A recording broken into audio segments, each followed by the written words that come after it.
Hi friends, నమస్తే. నేను మీ గాజుల నాగేంద్ర. ఈరోజైతే మనం ఎంతో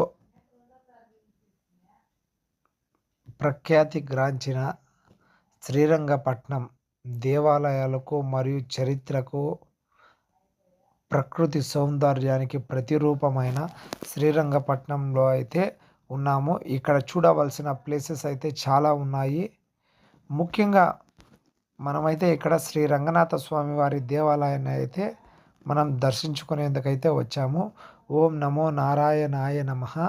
కావేరీ నది తీరాన ప్రకృతి మాధుర్యానికి మేళవింపుగా ఉన్న ఒక అద్భుత దేవాలయం శ్రీ రంగనాథ స్వామి ఆలయం. ఇది కేవలం దేవుడి గుడి కాదు, ఇది చరిత్ర, భక్తి, శిల్పకళకు పుష్కలమైన ప్రామాణికతను ఇచ్చే స్థలం. శ్రీరంగపట్నంలోని శ్రీ రంగనాథ స్వామి దేవాలయం దక్షిణ భారతదేశంలో ఉన్న ముఖ్యమైన వైష్ణవ ఆలయాలలో ఒకటి. ఈ ఆలయం వైష్ణవ సంప్రదాయానికి చెందినది. ఇక్కడ ప్రధాన దేవత శ్రీ రంగనాథుడు విష్ణువు యొక్క శేషశయన అనంత శేషునిపై విశ్రాంతి తీసుకుంటున్న రూపంలో దర్శనమిస్తాడు. ఈ ఆలయం సుమారు 10వ శతాబ్దం నుండి ఉన్నదిగా పురాణాలు మరియు శాసనాలు చెబుతున్నాయి. చోళ రాజవంశం కాలంలో ఇది నిర్మించబడింది.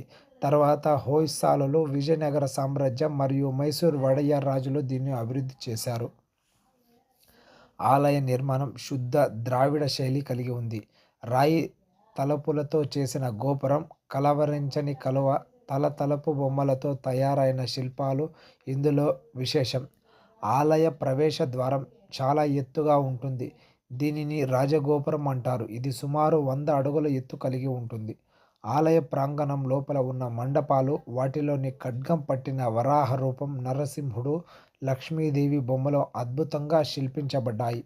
ధ్వజస్తంభం, గర్భగృహం ముందు ఉన్న కలంకిత రాతి స్తంభాలు అన్ని భక్తి శిల్పాన్ని ప్రతిబింబిస్తాయి. గర్భగృహంలో శ్రీ రంగనాథ స్వామి దేవుడు ఆదిశేషునిపై పనుకున్నట్లు మనకు కనిపిస్తాడు. విశేషంగా ఈ విగ్రహం అత్యంత విశాలమైనది. సుమారు 15 అడుగుల పొడవు కలిగి ఉంటుంది. ఆయన తల భాగాన్ని లక్ష్మీదేవి ఒడిలో ఉంచుకొని విశ్రాంతిగా ఉన్న శిల్పం చూస్తే మనసు భక్తితో నిండిపోతుంది. ఆయన చుట్టూ 4 చేతులు, శంఖం, చక్రం, గద, పద్మం ఉన్నతంగా ఉన్నాయి. కళ్ళలో కరుణ, శాంతి కళ కనిపిస్తాయి. ఆలయంలో ప్రతిరోజు 3 పూజలు జరుగుతాయి.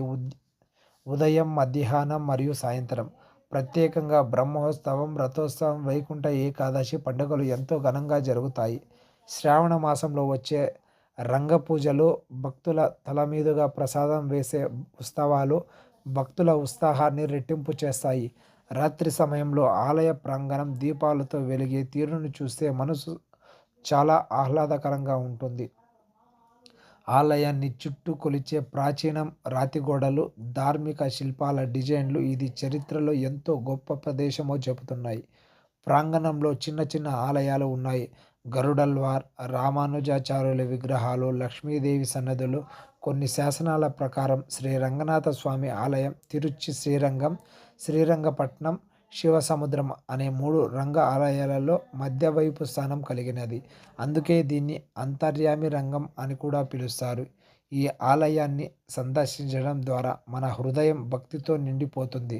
విశ్వాసానికి నిలయంగా నిలిచిన శ్రీ రంగనాథుడి ఆశీస్సులు అందరికీ లభించాలి. ఇది కేవలం ఆలయం కాదు, ఇది మన సంస్కృతికి అద్దం వేసే దైవిక సౌందర్యం.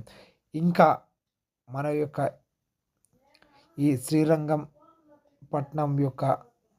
శ్రీరంగపట్నం యొక్క వీడియోలు మన ఛానల్లో అప్లోడ్ చేస్తూ ఉంటాము. ఆసక్తి ఉన్న వాళ్ళు మన ఛానల్ను సబ్స్క్రైబ్ చేసుకోండి. Thank you for watching. జై శ్రీరామ్. ఇప్పుడు మనం దర్శనం చేసుకుని బయటకు అయితే వచ్చామన్నమాట. ఆలయం వెలుపలికి వచ్చి ఈ షాపింగ్ అయితే చేసేవాళ్ళు అయితే చేసుకోవచ్చు అనమాట. నేనైతే వినాయక చవితి అయిన ఒక 8వ రోజు అయితే వచ్చాను ఇక్కడికి.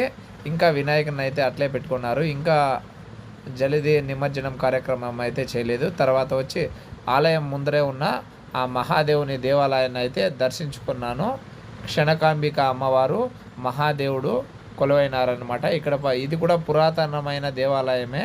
మనకు మెయిన్ రోడ్లోనే వస్తుందన్నమాట. అంటే ఈ శ్రీ రంగనాథ స్వామి వారి దేవస్థానానికి వెళ్ళే దారిలోనే ఈ దేవాలయము వస్తుంది.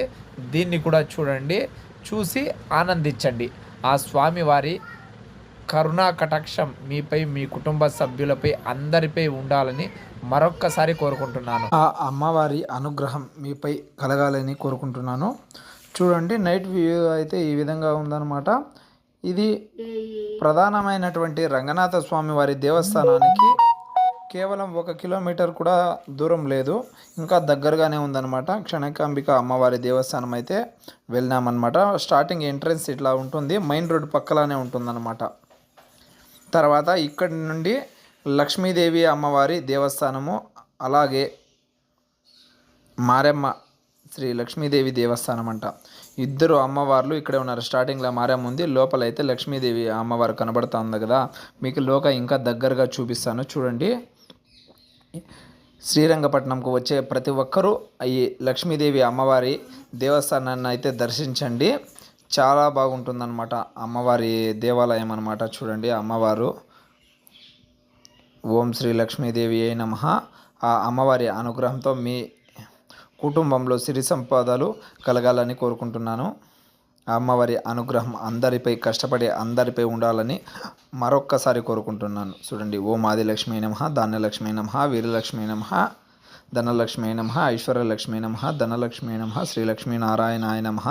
తర్వాత వచ్చి శ్రీ నిమిషాంబ దేవస్థానం మెయిన్ టెంపుల్ అనమాట. ఫస్ట్ వచ్చి శ్రీ రంగనాథ స్వామి వారి దేవస్థానం, సెకండ్ వచ్చి నిమిషాంబ దేవస్థానం అనమాట.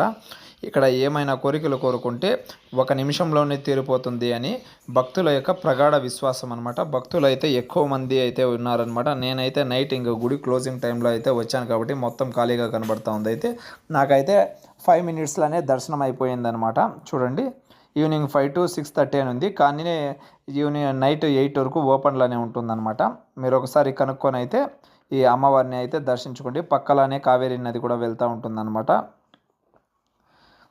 మనకైతే చూసేకైతే చాలా ఆనందంగా ఉంటుంది, భక్తిభావంగా ఉంటుందన్నమాట. మనం ఆ దేవాలయాన్ని అయితే దర్శించినప్పుడు మనకైతే ఇక్కడ కూడా స్నాక్స్ దొరుకుతాయి. అది ఒక చివరన ఉందన్నమాట శ్రీరంగపట్నానికి. బస్ స్టాండు మెయిన్ రోడ్డు కన్నా ఆపకుంటుంది. మీరు ఆటోలు అయితే షేర్ ఆటోలు వెళ్తూ ఉంటాయి, మామూలు ఆటోలు వెళ్తూ ఉంటాయి. కేవలం 100 రూపీస్ తీసుకుంటారనమాట. ఓన్ వెహికల్స్ అయితే సమస్య లేదనమాట. చూడండి, మెయిన్ ఇదే అనమాట దేవాలయము.